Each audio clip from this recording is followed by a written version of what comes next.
Network. Then, Oxford Policy Management, Development Solutions, Karvi Insights. And in that process, I realized that there were certain ideas that intersected between both academic and non-academic research. And I hope to sort of bring out some of those issues in today's conversation. Great. Abhishek?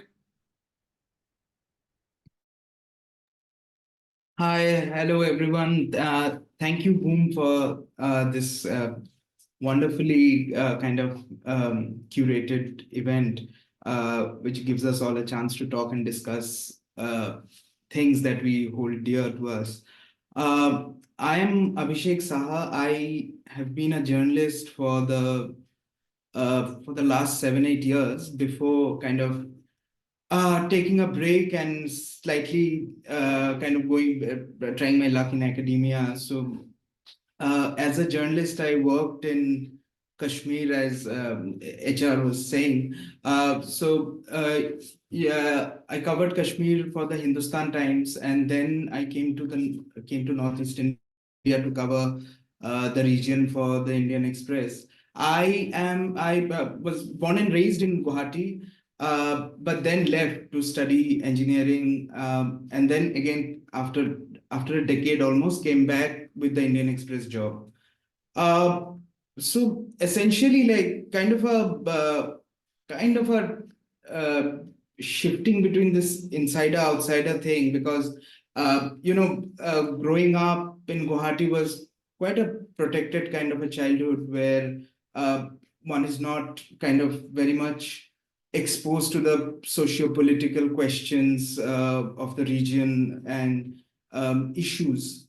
But then again, coming back as a journalist, and Indian Express is also a newspaper which does quite a bit of in-depth work, which was really good for me, quite beneficial. I kind of traveled, wrote, interacted with people from all walks of life, from all regions as much as possible. I mean, it's that's another kind of question of publications having one person as a correspondent here, and not, that's another debate. But yeah, so and then kind of that provided an opportunity, and then the PhD thing happened, and which is ongoing. I'm right now in the fieldwork stage of the PhD, and the primary kind of field site for the PhD project is again Assam, and kind of to look at the citizenship questions of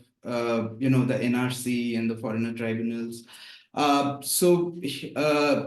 Yeah, that's my kind of relation with the region, and that's how I have engaged as a journalist and now as a kind of doctoral researcher, if you may. Thank you so much. Fantastic. Theye?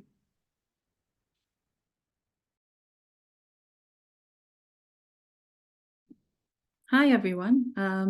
So for me, in terms of origins, I'm from Kohima. I was born and in a way brought up. At the age of 10, I went to boarding, and I only came back to live in Nagaland when I was 25. And so, for a great part of all my formative years, I studied outside of Nagaland.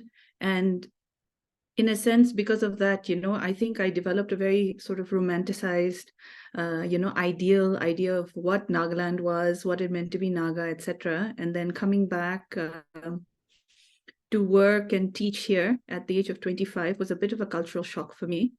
Also, at that point, I'd finished a master's in literature. So I just done the traditional, English honors and then the master's, etc. I came back and I was teaching an English literature curriculum. And as I was teaching and also trying to understand what my idea of being a Naga and Nagaland was, and trying to adjust to this reality, I realized how useless my education was and how pointless, my lectures were. What was I doing? What in the world am I doing? Teaching Milton and Shakespeare and, romantics, Victorian novels, etc. I just realized, something wasn't quite right in my education. And so I went back to study. I went to TIS, I studied cultural studies, etc. And then it went on from there. And ever since, for me, the idea is, I've always wanted to teach. I love teaching, but in terms of pedagogy, I'm very concerned about how is it that we teach ourselves about, how do we teach ourselves about us? Clearly, there is a huge dearth of material produced by us for ourselves. There are many problems in the ways that we Nagas are represented in academics, and journalism, popular media, etc., all of that. And so what part can we play? Is there a possibility for us Nagas to sort of claim agency and take control and center ourselves and become creators of our own narratives? And so these are things that are very central to my work, whether as an academic, as a teacher, as a creative person. Yeah. Okay, Thay, I'm going to pick up on what you asked, and I'm going to what you said, and I'm going to ask you. When we talk about the Northeast, do you feel that is a helpful way of describing the region, or is it, from your perspective, you find it's not at all helpful? Because the reason I'm asking this question is because many of our guests today are interested in pursuing research. So, can you talk a little bit about that? I think I'll give some perspective. Like I understand why it can be problematic because I'm from South India, and in the old days when people used to say Madrasi, I would get mad. And then, of course, we South Indians tend to refer to, and this is a generalization I know, but tend to refer to anybody north of the Vindhyas as North Indian. Okay, there was one case where someone referred to a Maharashtrian as a North Indian. So it's kind of, it's very inaccurate and it doesn't help at all. So that's the background.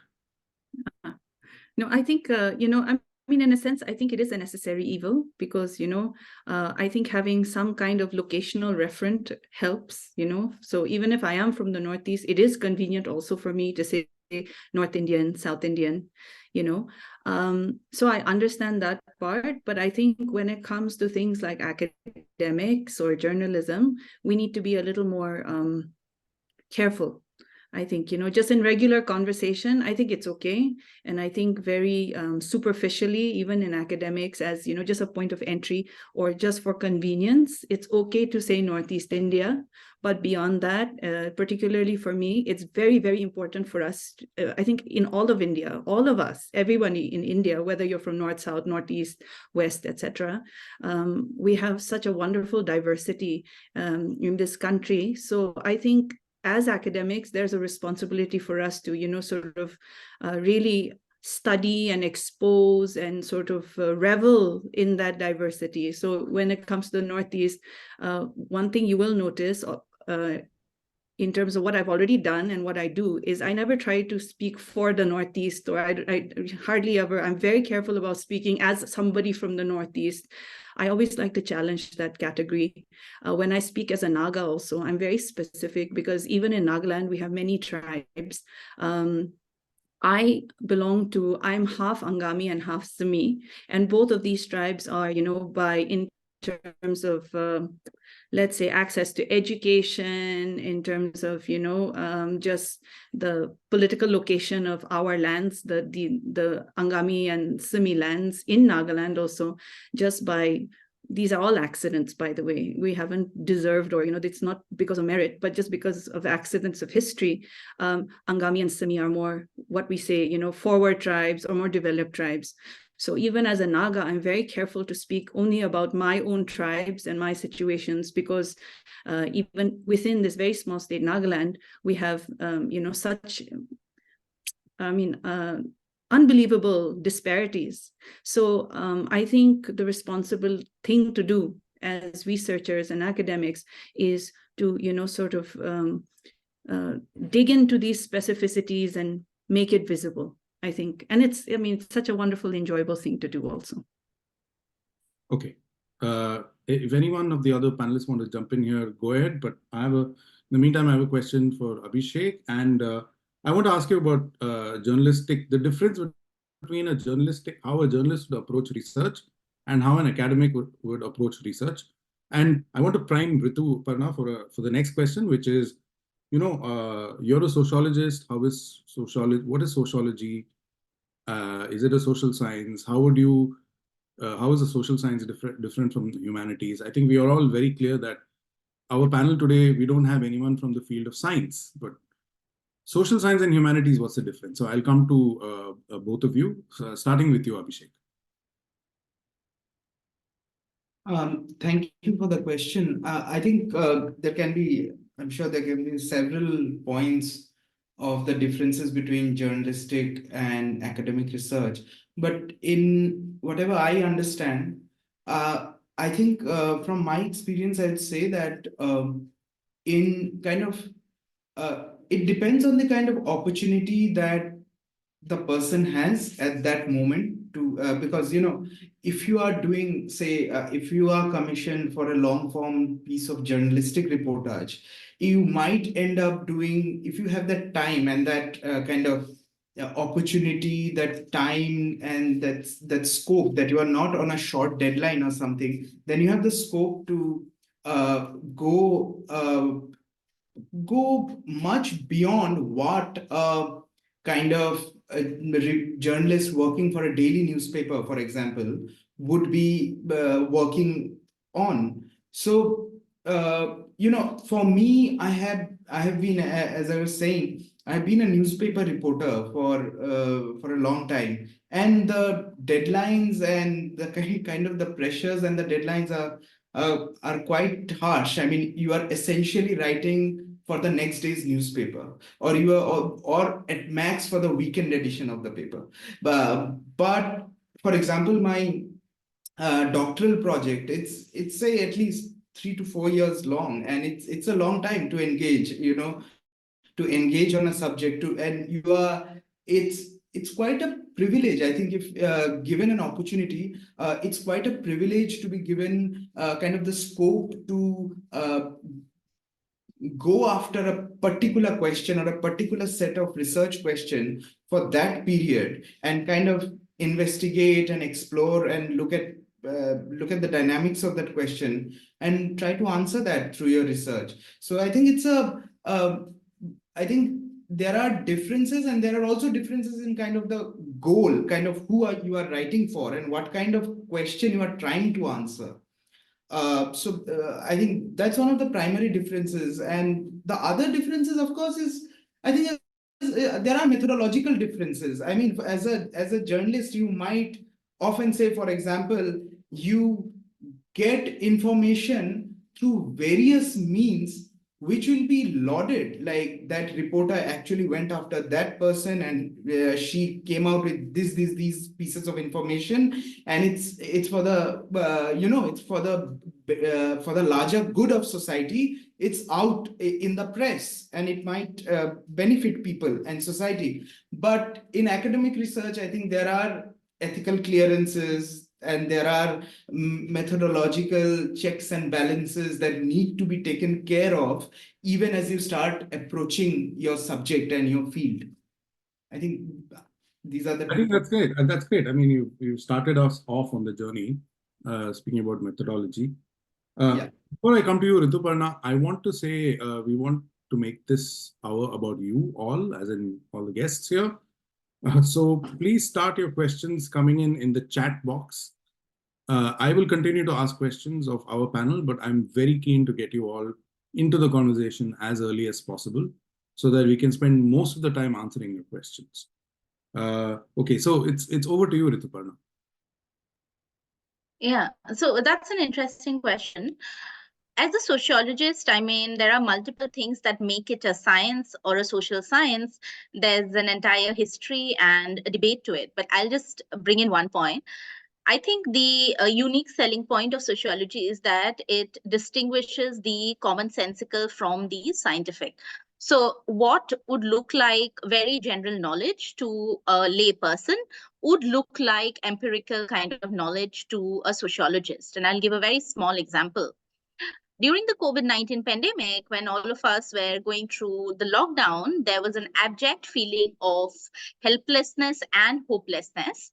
And at an individual level, it doesn't make sense, because if it is only one individual experiencing it, you would think that it is something to do with you and you question your own sanity. But when you think of it in a collective social manner, that becomes sociological, and which is where a social science like sociology becomes useful in understanding social relations and phenomena. I often tell my students and others also that sociology can be about anything and everything, and each and every part of our lives could be analyzed sociologically. When it comes to distinguishing with humanities, the biggest kind of point that the founders of the discipline made when they were trying to establish sociology is that it should be empirically verifiable. As soon as we talk about the empirical verification, there are several questions raised, because a lot of natural sciences laugh at the social sciences and humanities, thinking of them in derogatory ways, as well as about our own methods. Well, when I say empirically verifiable, it doesn't mean that it has to be about numerical data alone, but it could be narratives, it could be conversations which are verifiable and also have patterns that can develop. Again, let me give you an example. So if I ask someone to sort of do a research on menstruation in Assam, and I dedicate that task to a man and a woman separately, there could be different findings that they come to me with. The man could tell me that, the women are actually not a discomfort during menstruation. They're okay. And this is what I found out. Whereas the woman tells me that there is a lot of issues during menstruation regarding hygiene and health, and they want state intervention as well as civil society cooperation. Now, as a researcher, as a sociologist, it is my job to sort of also verify empirically who is speaking more in attune to reality. I won't use the words who is correct, who is not, because as sociologists, again, we do believe in multiple realities of the same social phenomena. So at that moment, perhaps my intervention as a social scientist is to see that it is easier for women in rural areas and probably marginalized communities to talk to a fellow woman rather than a man. So that is the intervention that a social scientist or a sociologist brings in, which is why it becomes important also in policy making, as well as, other kinds of more vocational or practical oriented kind of jobs. Oh, that was a fantastic example. Thank you for that. I also want to check if Theyi wants to jump in and if she has anything to add. No. Okay, so please keep your questions coming. I don't think anyone has asked any question just yet. Okay, so this event has been titled as a field guide to research in Northeast India. So when we say field guide, right, we need to hit almost everything that someone who is approaching this anew is going to focus on. So I have the option to ask you questions related to research or related to the Northeast. So I'm going to do a mix of both. I just want people to kind of use their emojis again and tell us, does everyone know like the basics of research? Does everyone know what quantitative data is? Okay, I'm looking for people to respond. Does everyone know what qualitative data is as opposed to quantitative data? Okay.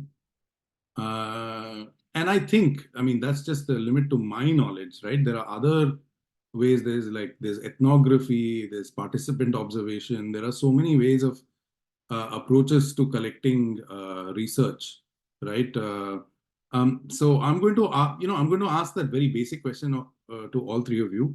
Theyi, how would you sort of look at when it comes to research? How would you kind of divide it based on your own experiences and maybe with reference to some accepted definitions?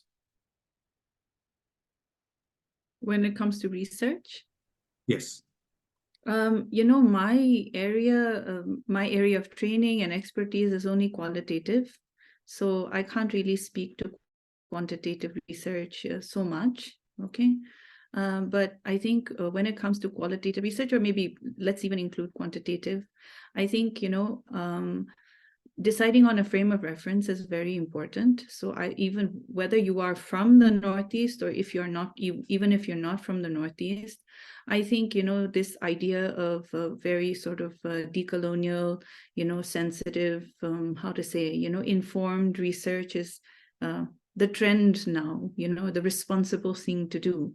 And so I think developing a frame of reference, and for me, when I say, when you decide on this frame of reference, I think, I think it has to be, what the need of the hour, let's say, is really decolonizing, because particularly when it comes to the Northeast, now I'm going to say that, use this broad category, but as a Naga in Nagaland, most of the research that has been done on Nagas, or and most of the ethnographies, most of the qualitative research that's been done has been through the ethnographic anthropological framework.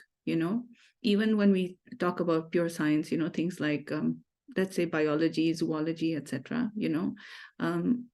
The tragopan, which is the state bird, our state bird, is named after, some nice, lovely white gentleman who came and apparently saw it first and named it after himself, So I think whether it is the Northeast, or specifically if it's Nagaland, it's very important for us to do a lot of corrective qualitative research. It's very important for us, again, to decolonize and sort of really, whether it is going through doing review of literatures, which is when you actually, if some of you are doing it, you already know, sometimes it becomes a bit of a struggle, whether it is, whether you're presenting your doctoral or your research work, or whether post that, even if you're trying to get your paper published, etc. Something very simple. Let me just give you an example. Is whenever I submit any paper, I very deliberately refuse to put in a paragraph about where Nagaland is and what kind of place Nagaland is, and what are the different types of people, what kind of race, ethnicity we are. There's that standard paragraph where anything you write on Nagaland, you'll have to add that one paragraph. So I very deliberately choose not to put that. And many times my reviewers will write back saying that, wouldn't it be nice? Why don't you write this one paragraph that tells us where Nagaland is? And my argument is, suppose I were to write a paper on the, some study of a group of people in the Appalachian Mountains, I wouldn't write, in the beginning of my paper, I wouldn't say the Appalachian Mountains are situated in North America in so-and-so and are populated by so-and-so people who speak so-and-so languages, etc. Give some demographic report. But this is something, and sometimes it's a costly choice, because many times if you say refuse and say, no, I refuse to do that. Now we have Google. Anybody who reads my paper can just Google Nagaland or Naga and find out where we are. And if you refuse to do that, it costs you, and many times your paper gets rejected.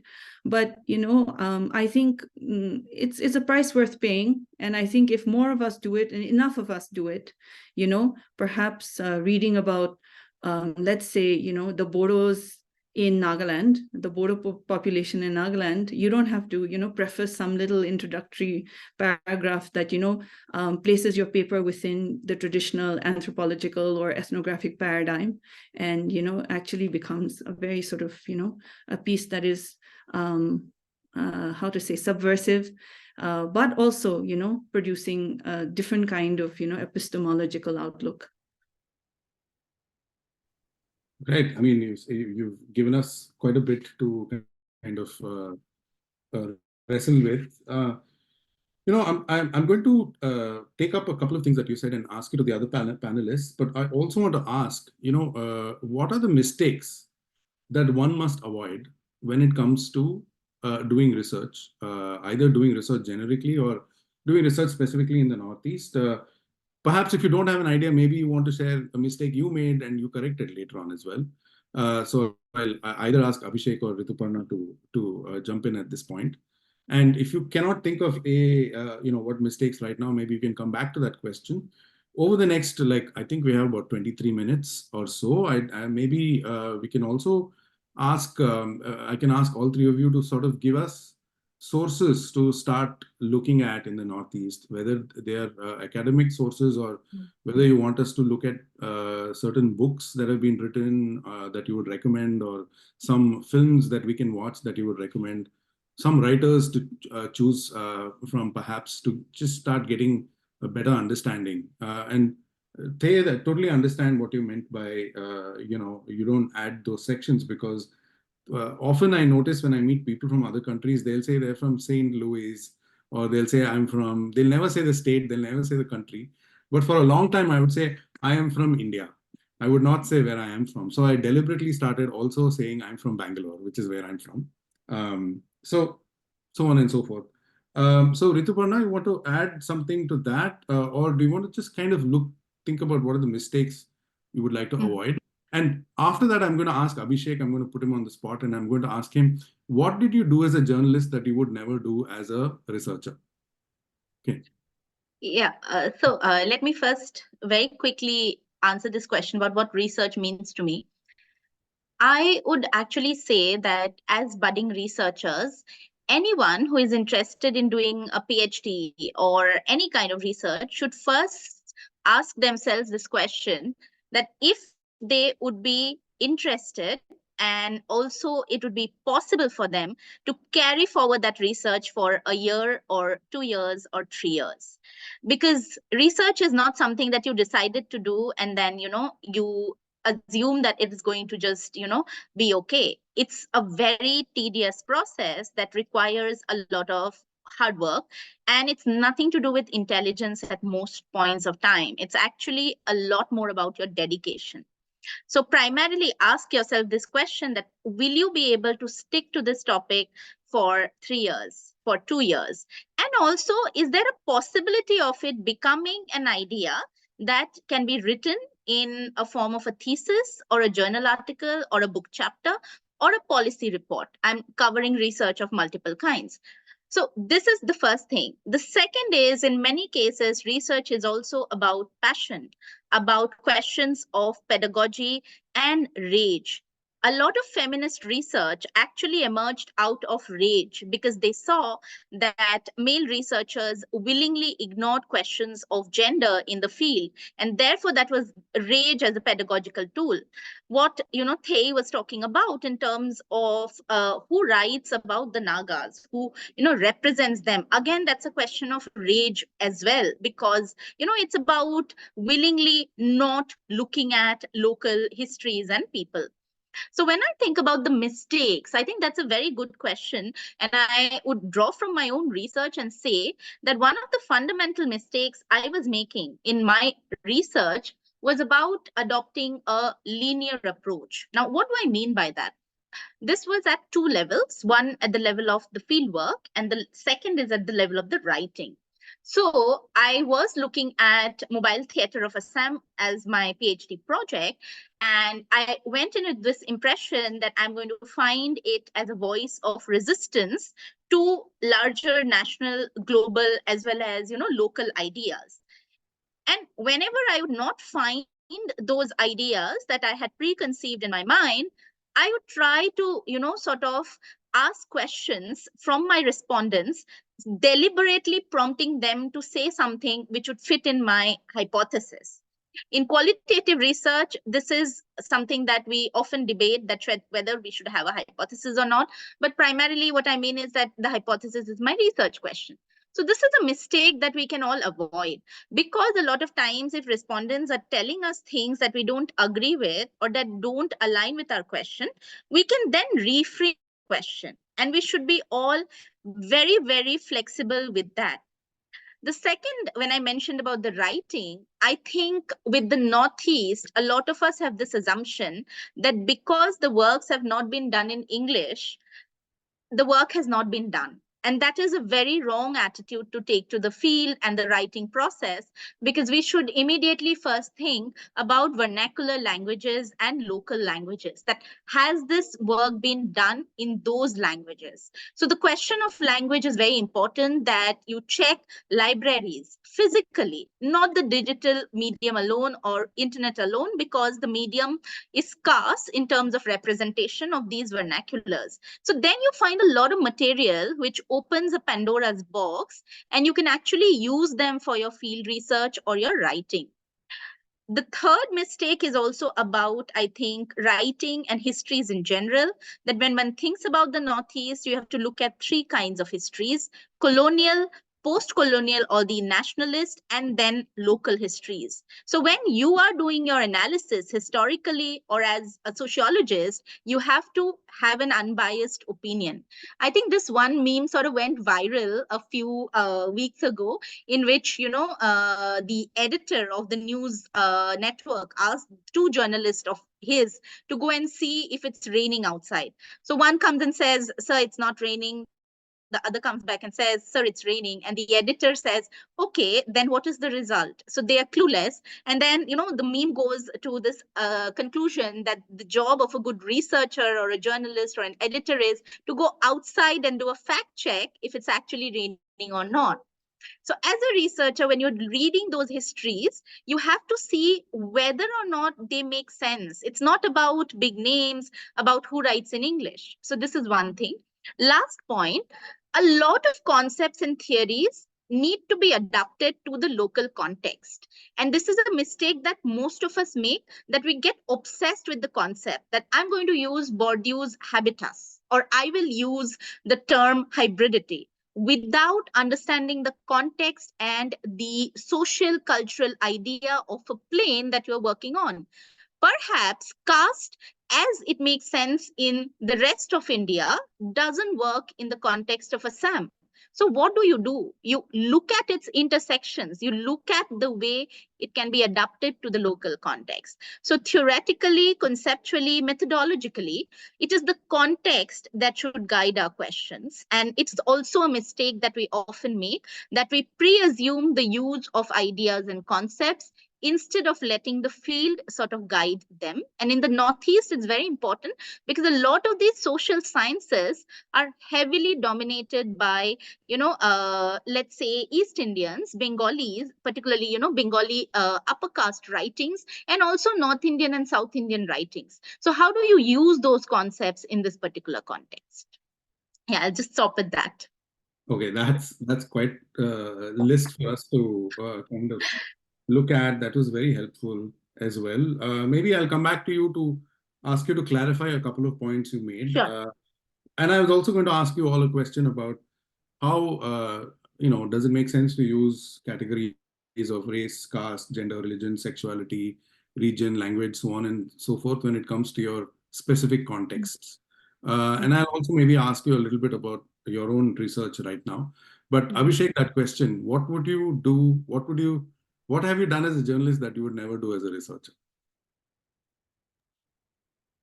To give a very pointed answer, I think the answer is about pointed answers, So I think one thing that, again, when you are doing the kind of hard-pressed, hard deadline reportage, if you're doing that, if you're working for a newspaper,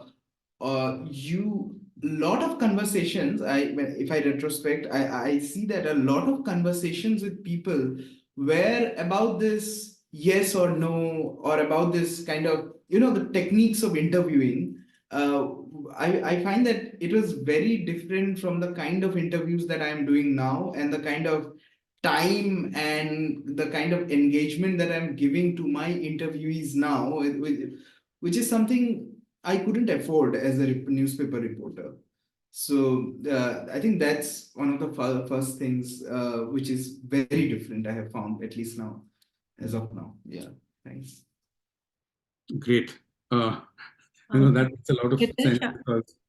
Venkatesh, I just want to, just to answer what you meant, what mistakes we've made. I think also, I think it's important for us to question what constitutes a mistake. If, academia, or, sort of academia as it is, the mistakes that academia says, the things that academia says are mistakes, I think it's important for us to question, are they really mistakes? Is it possible? Because, at the end, I think we need to dislodge research from, its Eurocentric traditions and everything that comes with that, all that baggage, and I think, I know it sounds so idealistic, but, for me, research should be liberating. Research should be empowering. And, in order to do that, I think when you enter into research, we need to question the institution. We need to see how our research can be resistance, and how our research can rewrite, very oppressive, traditions, whether it is, as women, whether it is, as post-colonial subjects, as whether it's as indigenous people, etc. I think what constitutes a mistake? And is it all right for us to start making mistakes? By mistake, refusing, to write your papers in third person? Is it okay to make that mistake and say, I'm going to write the research paper? Because usually, when you send these articles, they'll come back and they say, can you write about the Nagas in third person? And I think, why the hell should I do that? Because, I'm a Naga person writing, so why can't I say we do this? Or, just, whether it is mistakes in terms of, the semantics of how you write research, how you do research, I think we need to see if some of these mistakes are mistakes we should make.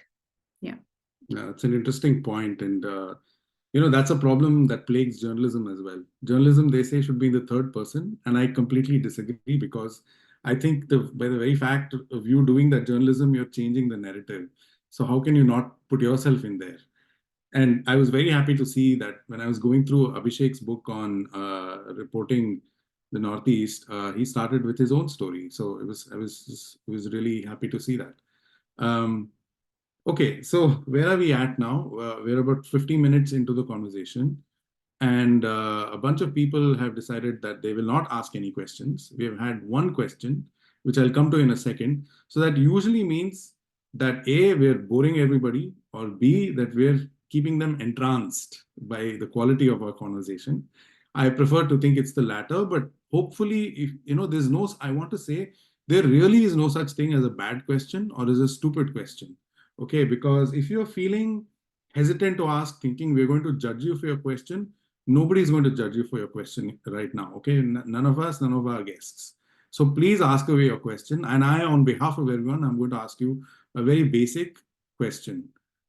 Which is, when it comes to doing research in the Northeast, you've all spoken about things like frame of reference and decolonial and all of that. What does one mean by decolonial?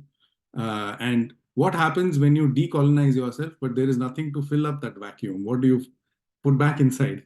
So I'm going to ask you some very basic questions, and please use this as an excuse to ask very questions you might be hesitant to ask. And then I'll come to that question that's been asked of Thay. Anyone wants to go? As they say, popcorn style. I mean, whoever wants to speak on this. I think when one thinks about decolonization today, it's very important to also remember that the term has been misused. That's something that we should be wary of as researchers, because the right wing across nations have been using the decolonial approach, or what we say is decolonization, to then, promote non-scientific research as scientific. So that's something that we have to be wary about, that how do we use the phrase. And I don't think that decolonization means that you stop reading and citing white scholars or Western scholars, but it's more about bringing in a balance, that if there is a work on domestic violence in India, you also cite Indian scholars and African scholars maybe, and other marginalized scholars along with the Western ones. It doesn't mean that you completely, shift the paradigm or the frame of reference. So for me, decolonization is also about including citations and references, works that marginalized communities did not have access to or were written, which is why I am also someone who believes that when you have access to a local language, it opens an arena for you to read material that have been written in that language. So if you're citing them in an English written produced work, it automatically carries more value as well. So which is why I said that point about that it's also important to read local, books, magazines, and decolonization as a practice also means that, let's say today I learned something very interesting in this discussion, I also maybe cite it in something if I write and,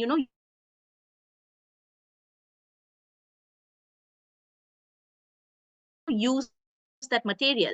A lot is about interacting with each other's works at a more, level which is accessible. Okay, I think I lost you there for a bit, Rituparna. I'm hoping it's not my internet. But yes, I got everything you said. I have I did wind up. Yeah. Yes. Okay, cool. Okay, so decolonization means including citations, works from people in that area, local. Yes, and I get all your points. I'm also going to ask Abhishek. You study at Oxford University, and we do know that Oxford is, a great place, like many universities are. All universities are fantastic. But what are the mistakes you want to avoid as someone who's like trying to work this out in, what it means to be a citizen of India? And what are the, what do you say to yourself that you should avoid? And how do you approach your research? Because you are studying at what is essentially a foreign university and the mother of all colonial institutions in one way, So you are asking what I would avoid, as in? Yeah, what would you avoid? What are you looking at? How are you looking at your own research? Yeah, I think because I'm very kind of, where do I start answering You know this? what? How about I this? think it's How an about I give interesting. you a couple of minutes to think about that? Yeah. Let me ask Theyi the question that our Diori has asked. How do we go forward without the particular paragraph about ethnic background that you're referring to? There's a lot of misinformation or very less information in Google about the tribe being studied. That question is Theyi. To answer that question, but the thing is, when you're talking about that particular paragraph, without which many of our papers are rejected, that paragraph is actually almost always, a paraphrase of the standard ethnographic writings, those original ones, whether we're quoting Mills or whether we're, so in essence, I mean, literally from memory, we can say, at least for the Nagas, it's like the Nagas are, people who live in the hills of, in the northeastern region of India, bordering Burma, etc., and they are of this many tribes. That is that paragraph. So, I mean, when we talk about misinformation, what misinformation is there? And that if people read the rest of your paper, I think, that misinformation can be corrected. But is it possible for us to start in medias res in a way? Why do we always have to start from that in the beginning? Because when you have word limits, when you have everything, and when you have like a lot of research, and when you have good writing, good meaty research that you've done, and you have those word limits, why waste one paragraph doing that standard one that can be Googled? That's my answer to Diori. And, just to add to that question that you had asked, Rituparna, I think, yes, very much, it is important to read, sort of the traditional, the classics, the canonical research on, the Northeast or, let's say the Nagas. But I think particularly in Nagaland, because there's very little written by us. It's very, for me, what has happened is, I've come to really appreciate the wealth of oral resources, and yeah, it takes a lot of time, it takes a lot of resources, whether it's in terms of, investing in gadgets and doing all that. But the thing is, trying to increase that body of data when it comes to oral narratives, oral histories, whether it's oral literatures. I think that's very important, one. And second is very, very important, I think, for us researchers to put that on par with the existing canon of written literature. The other day, I was just doing a very quick introduction of Freud and interpretation of dreams, etc. And at some point I realized, why the hell am I teaching Freud and, what he said about dreams, when for us Nagas, again, specifically I'll speak only about my tribe, Angamis, we don't have a word for good morning. We don't say good morning to each other. When we wake up, we say, it kind of translates into, how was your dream? What did you dream? And then we share each other's dreams. And then, through our interpretations of our dreams, we, structure our lives, we make decisions, we do so many, so our life worlds are really, sort of, structured around our dreams. So, it's just, it's very important, yes, like Rituparna said, we learn so much in academia, we get very excited, we say, oh, we know all these big concepts, we know all these big words, etc. But it's also very important for us, when we're doing research in the Northeast, especially when we're collecting, oral data, to realize that, there's so many, epistemologies that already exist, in our indigenous knowledge systems as well. Okay. I think Debarati has also asked a question kind of very similar to what you said about oral research. She says something about photography as being a method being relegated to the subdisciplinary domains of visual sociology, visual anthropology, away from the mainstream. But these photographs can also become audible, taking into account, she says. So what are your views on using photographs? Who shall I ask this to? You know what? I'm going to ask Rituparna to come in there if you want to. What are your views on using photographs in social anthropology? And correct me if I'm mistaken, Thay, but are you an anthropologist? Would you call yourself an anthropologist? Because there's always that question about what is anthropology, what is sociology, how is it different from those two. I mean, we can get into the weeds on that, but I'm also aware of the time constraint we have. And Abhishek, I'll come to you for that question. And I also want to ask you all, so you know what, I'll come to you all for that question, but one last set of responses from our guests here today, all the people who have registered. Do you use, I mean, how important is digital research for you all? Do you want to hear about digital research? Okay. So very quickly, when you do sociology from particularly the Delhi School of Sociology, like I did, you are almost an anthropologist or a social anthropologist because our methods are very anthropological. So primarily the distinction was drawn between the kind of societies that sociologists and anthropologists study. Sociologists would study modern, whereas social anthropologists would study traditional societies. In India, this distinction doesn't really hold because the modern and the traditional sort of come together, which is why our methods as sociologists are very social anthropological. And we also look at so-called traditional concepts like caste, religion, and kinship. And this is like one way of it. The methodological is also important because sociologists in the US would use very quantitative methods, but we use qualitative methods again in the Indian context. To the question about photography, well, for a period of time, yes, there was the neglect of visual methods. But in the 1980s and 1990s, after the writing turn that happened in ethnography and anthropology, the visuals sort of returned to a place of prominence. The visuals were always there. There have been a lot of missionary photographs, particularly even in Northeast India, which speak a lot about the regions and, the context.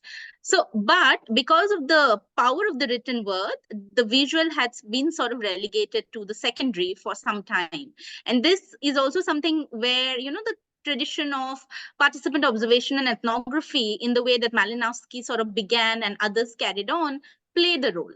But in the 80s, 90s, one would see it as an assertion of also something which we see as subaltern history, because it was about the power of the pictures. So methods like photo voice became very, very useful for capturing narratives of particularly marginalized people.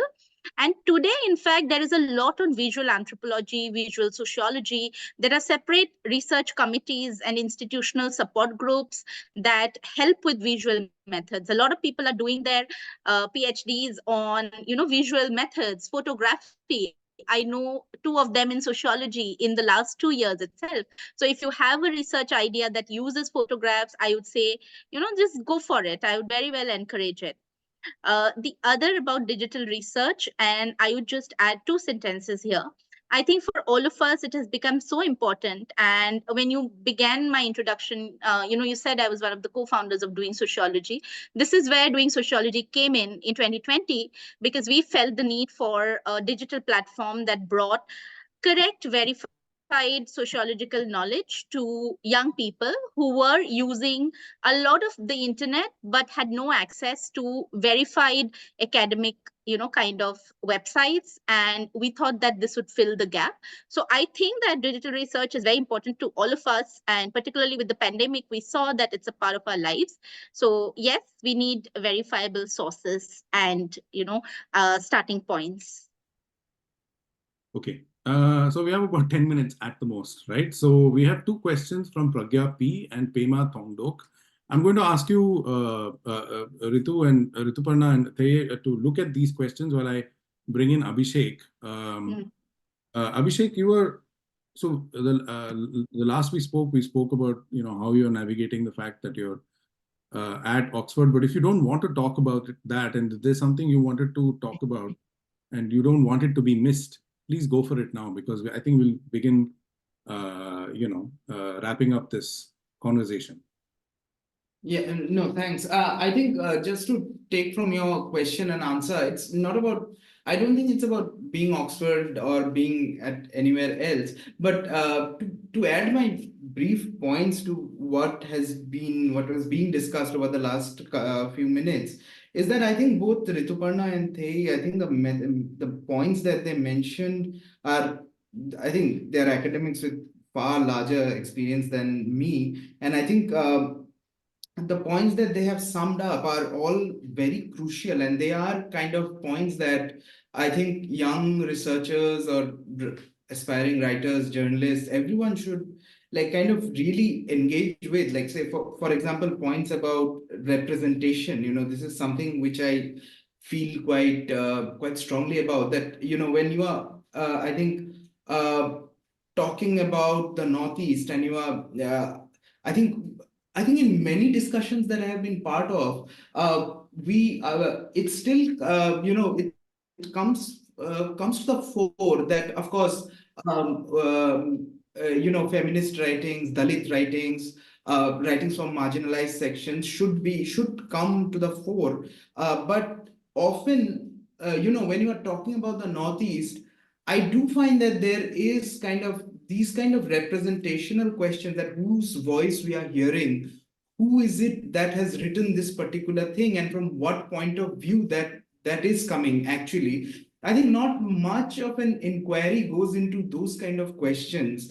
And so yeah, representation is one thing, and I think the entire decolonization theme with its problems, which Rituparna was talking about, I think these are some very important concepts which need to be kind of discussed and thought about in the context of the Northeast for anyone trying to work on this region. And also, I completely agree with the adapting of theories or adapting of other texts to the local context here. and going through, vernacular local language sources. And I think I completely agree with the point that a lot of work has been done in languages, and they should be engaged with as much as possible. Okay. So we have one more question, a third question. So we have three questions that have not been answered. I don't want to read them out because that'll take some time. So I'm going to ask you all to pick questions you want to answer, assuming you've read. And also, I think that's the last. Okay, Sanskriti has asked. So that's the last question we'll take. Sanskriti's is the last question we'll take. So we have 4 questions. And I also would like you all to sort of think about any sources, films, books that you would recommend for us to take forward from this conversation.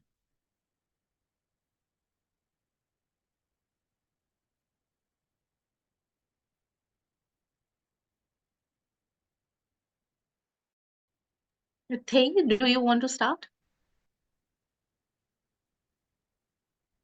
I think you're on mute, Thay. I'm reading the questions, so. Rituparna, go for it if you want. I think I'll take Faraz's question since he was one of the first ones to ask about who gets to make the mistake. A very important question. Well, if you look at the competitive research-oriented market, nobody. But even then, there are hierarchies, as we know.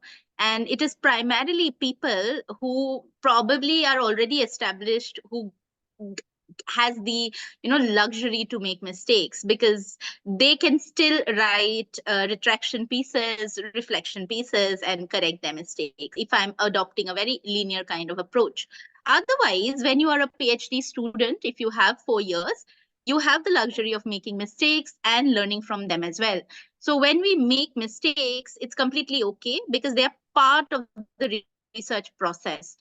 The only thing is that mistakes shouldn't be at the cost of community harm. And that is something I truly believe in, because at the end of the day, you or I are researchers who will go away from the field, but the people continue to live on. So spreading misinformation or ideas that can harm the community is something that, one should take a lot of ethical consideration into before committing a mistake like that. I'll take another question, which is of Pema. I think she also asked at the beginning about, the positionality. Well, this is something that Thay was talking about in the sense that the very idea that we have to give an introduction where we are from, what is this Northeast, it means that our positionalities are always in question. I think there are multiple ways of dealing with it. And personally, you are the best judge of how you choose to deal with that. For me, a lot of times what has happened is, it's also about fields. Sociology in India is very dominated primarily by upper caste from, Bengal particularly. And I've been to so many conferences and workshops, and particularly because of my name, people have just started speaking to me in Bengali without even giving me the chance to say that I'm an Assamese. I understand Bengali, but then, you're not even taking that into consideration. So the idea is, what do I do at that moment? Do I get angry or do I smile it away? And I think the response differs in terms of how you feel at particular moments. So that is also a very personal kind of a thing. Many a times I'll say, no, I'm an Assamese, the name is also something that is there in Assam. And that is the moment when I sort of say that, this is how you can view the region also. Right? There are other times when I just feel that it is not important as long as you listen to me and you read my work and then you get a sense of it. So what I'm trying to say is there is not a very linear kind of this is correct, this is wrong answer, and we adapt most of the times.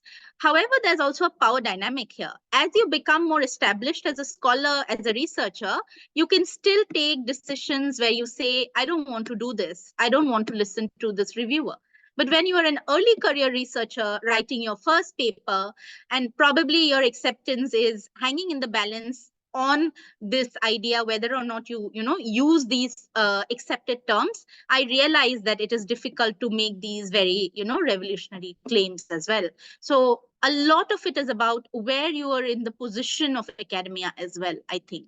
So if Sanjeev Barua is writing a paper, I don't think he needs to sort of explain what his positionality is. But for an early career researcher, it becomes difficult.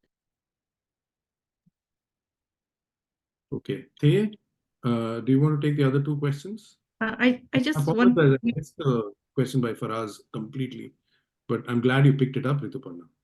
Yeah, You know, no I problem. mean, sort of to answer the other questions, just I need to take off from where, Rituparna is left is, just also this idea, because we always have this fear. For some reason, if you're a researcher from the Northeast, already we feel we really have, I think, a very acute sense of, our marginality. We feel like we're, so few of us. We are just, or sometimes we feel like I'm all alone and I'm the only person who's going to, try and get this paper published, etc. And therefore I must fall in line. And, since there are how many of us now? 33, okay, from 45, But even if it's 33 of us, if we all decide today that, I mean, to hell with what they say, we are not going to do this, or we're going to, come up with a new, I mean, that's how subaltern studies started. That's how so many different kinds of, academic traditions started. It's just, a group of maybe even 10, 12 scholars decided we're going to do this a different way. So my thing is, is it possible, if we are going to say Northeast research, or, research from Northeast India, or if whether you're an insider, outsider, etc., is it possible for us to say we're not going to fall in line, we're going to do a different kind of research? And at least for me, as a feminist, constantly, that's what I'm doing anyway, is, that's how we're doing research. So maybe you won't get published with, your first choice journal. Maybe you will get published in your second choice journal. But, and I know it's a bit of a luxury, and I know perhaps maybe it can sound a bit, how to say, perhaps, I'm really settled now in a way, and I guess like Rituparna said, if you're just starting off, maybe this might be too big a price to pay.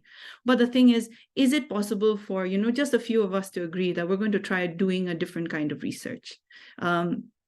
I think there it's very important for me. I think to answer the other two questions, and also the last one is Sanskriti's. And to, we have Prarthana, right. Pena's, And so I think to answer Sanskriti's question, I'll have to answer Venkatesh's question also, because you said cultural studies. One of the things I love about cultural studies, because my training is in cultural studies, is, you can be, sort of methodologically promiscuous, and I love that. Okay, you can just pick and choose. And so, but in a way, I think, that kind of freedom is very useful now. I find that my training in cultural studies is very useful, whether it is, extending to visual research. In a way, my Instagram account is sort of, how to say, research field, engagement site, etc., where I'm able to do so many things, and do a lot of research actually on Instagram, etc. So, even with your question, is how does one approach methodology? I think it goes back to, if you choose a methodology already and you try and do, you say research. I know we start like that. That's the process.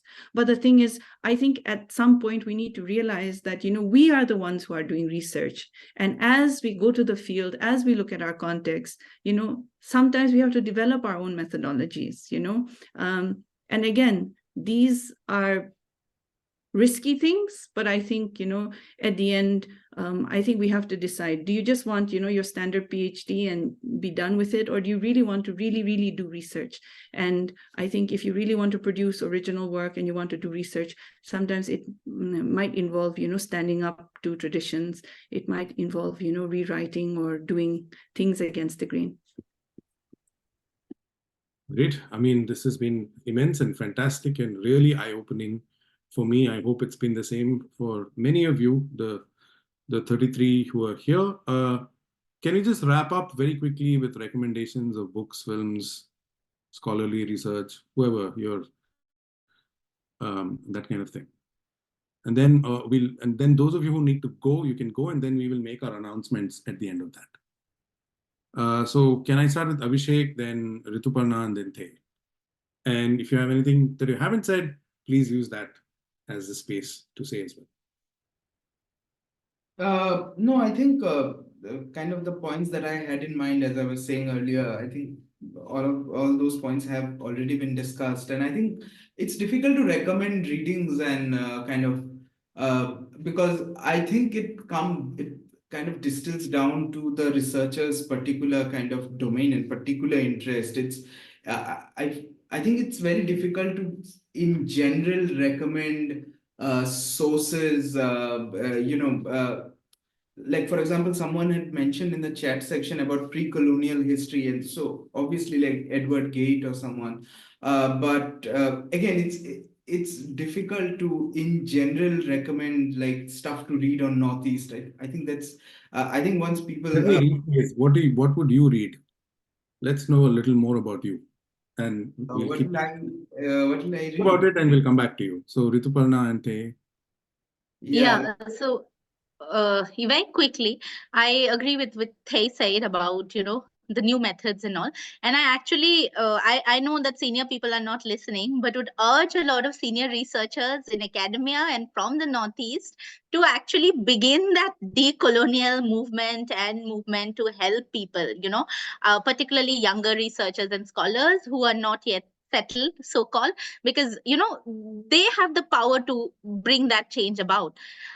About resources, I feel that it's good to have a balance between national, global, local sources. I like content that Northeastern Social Research Center produces. They're a good source. It's academic. Then there is Northeast Network. They also have different kinds of publications on gender. They operate in Assam, Nagaland, and Meghalaya, if I'm not wrong, and they are a good source as well. East Mojo also I found very, very useful, particularly during the Manipur conflict and insurgency, because they were one of the very few media platforms operating on the ground. Then in recent times, like Abhishek said, it's difficult to sort of think only of like a few books, but I have liked what I've read from a very famous Naga anthropologist called Dolly Kikon. Her works have been inspiring as well as very, very methodologically innovative. I have also read works in the recent times by Duncan McDuira, who is a sociologist and looks at the migration from Northeast to metropolitan cities. And his works also I found useful if one wants to have like a broader frame of reference to do research on the Northeast. Okay, great. By the way, we are also going to publish a report at the end of this, in a day or two, and so we will mention these lists as well in that. Thay? Great. So Dolly Kikon was also on my list. So Rituparna's already dealt with her. Another one that comes to mind is Yala J.P. Wooters. He's done very good scholarship.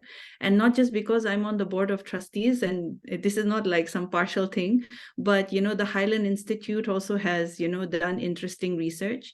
One thing I think that's very important is it's difficult. And I think when I started really, doing research, doing literature reviews, also because of my background in literature, I was a bit of a snob, and I kept saying, oh God, I don't want to read, sort of these self-published local writers or scholars, or I mean, most of them are not even scholars per se. They've just written because the English is so bad, the book doesn't look beautiful, etc. But I think that was something that I had to overcome, and it was worth it.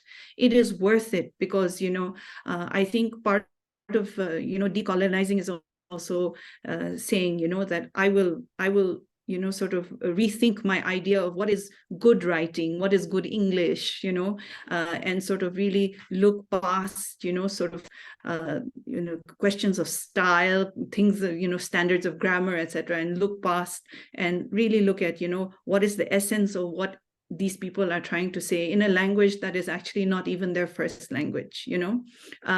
And of course, if you can read in the vernaculars, well, wonderful, good for you. But again, particularly in the Northeast, and I think, you know, this here, I will say it as a broad category, you know, of course, Assam has a very wonderful and long, rich tradition of, you know, literature in the vernaculars, but there are many other states, let's say, like, you know, and particularly in Nagaland, you know. But I cannot stress enough the importance of, you know, trying to go to primary resources, trying to, you know, because we have such a rich oral culture. You know, one of the things that I do is I look at textiles as, you know, resources. So whether it is, you know, our oral culture, whether it is our material culture, you know, these are actually, you know, very wonderful. And like you said, you know, if you want to look, yeah, you know, when we want to say like prehistory, etc., you know, I mean, I think this is a great source. So books and films, in a way, Venkatesh, I was thinking, oh, but that's a very sort of sort of very narrow traditional way of looking at resources, you know.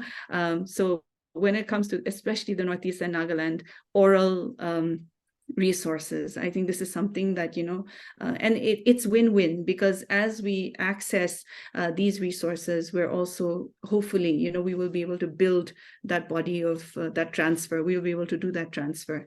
I don't know if that's the best thing, but I mean, I guess in a way it's becoming necessary.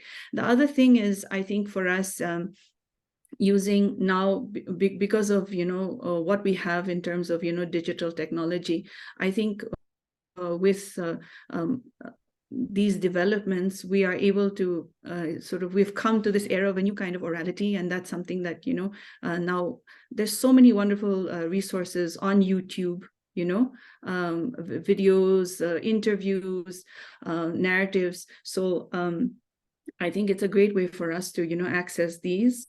And last year I've always been a big fan of Ngugi wa Thiong'o, but then last year I did like a full Ngugi wa Thiong'o binge.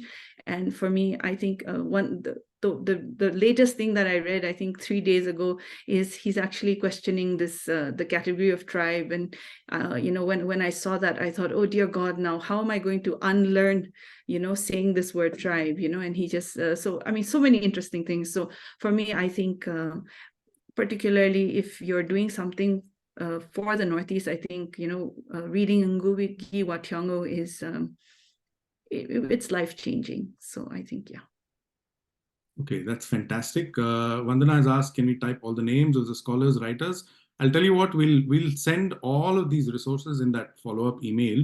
We'll reach out to the speakers and ask them to kind of tell us, because if we type it out here, we might lose it as well. So let's make sure. I mean, I didn't get the pronunciation and I wouldn't know how to spell the names myself. So we'll do that for sure.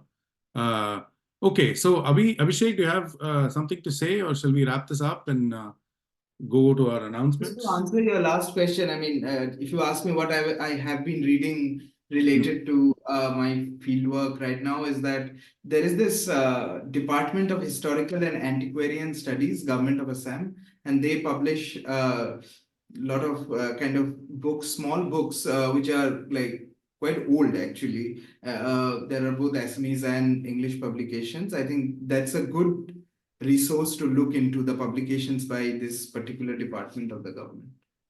Okay, that's fantastic. We'll add that to the list as well. That's it as far as, you know, I know it's we've taken more than 9 extra minutes or 24 extra minutes, depending on how you're counting. So I apologize for that. But this has been a conversation which I've been very happy to be a part of.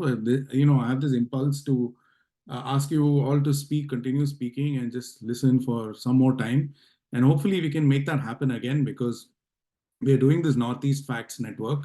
And I mean, and a bunch of us from Boom, we are not from the Northeast. All we can promise is a good faith approach, and we can keep asking you all, you know, where we're going wrong. So we will promise to do that for sure.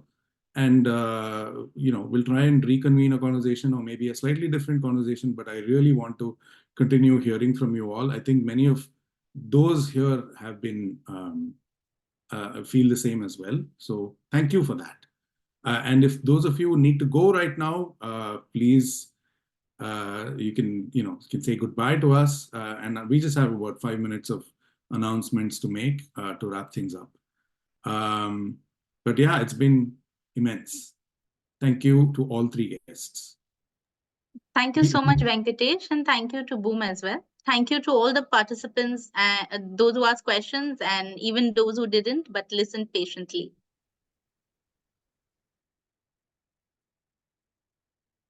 Thank you. Divya, do you want to take over and sort of, announce a few things? Yeah, of course. We also have a Northeast Facts Network website wherein you can stay in touch. You can join us, join the community. So I'm going to quickly share my screen so that you know what the website looks like. And my colleague Titha will just drop in the link also in the chat box. So this is our Northeast Facts Network website, and if you can see, it has a list of upcoming events, what we've done in the past in Northeast in terms of training, a little bit about Boom. Also, so our aim with this network is obviously to empower each one of you to, you can source reliable information, but it's also that we're building a community which basically it's not like it's only for journalists, it's only for researchers, it's for everyone under the sun. And this community is for you. And we plan to create this as a WhatsApp community on a WhatsApp group. So what we'll do is all those of you who registered will be sharing an invite link to our WhatsApp group. And if you're interested, if you want to be well versed with all the skill set, we would really love to have you on the group. Also, to start with, we also have a join us tab on our website. So all you have to do is click on this join us tab. It will take you to a Google form. It just has like 3-4 questions about your basic details so that we have your details and we keep you connected in whatever we do in the future. So that's a little bit about us and NEFN in short. Thank you. Thank you so much. The link Yeah. to the website is on the chat box, so please feel free to give us a visit. Yes, indeed. Any questions? Any suggestions for what we can do better? Any feedback? Are there other fact networks also for the upcoming elections and such? Fact networks? No, so we didn't know what to call this, So we decided to call this the Northeast Facts Network. So this is the first, is it? It's the pilot in a way. No, I don't want to say it's the first because obviously there must be many networks in the Northeast, which you folks will know better about. But if you want to ask specifically from a fact-checking perspective, there is no network as such. East Mojo is a very good resource, as someone said. It's run by a friend of ours, Karma Paljol. So you all know about East Mojo. But as far as a network is concerned, so the idea of a network as opposed to a website or anything is, it's not like we're going to be publishing stuff. We're just going to make a community. And we actually spoke about WhatsApp, but honestly, we were really not sure whether we should say WhatsApp or whether we should do it on a Google group, on an email chain, for example, because a WhatsApp thing can be quite intrusive. But at the same time, it's the easiest for most of us. So everything is kind of up in the air. I think we're going to go with WhatsApp, as Divya was saying, but we're always open to that. Okay, thank you. I wondered if there were other zonal networks that are in the works or pipeline also. Zonal. So what we're going to do is we're going to do a bunch of events and we're going to do like Meghalaya specific, Nagaland specific, like literally every state in that region, all 8 states will do an event focused on that. And so maybe something will come out of that event. Okay, I'll be in touch. Thank you. Yes, please. Anyone else?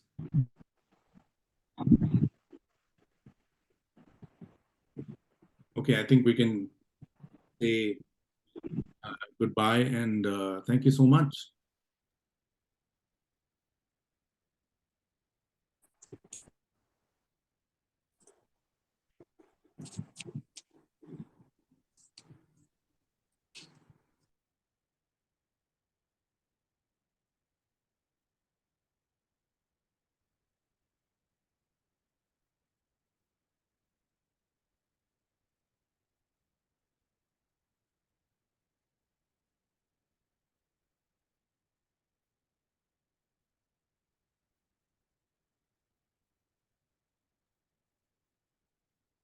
Hi, Rituparna.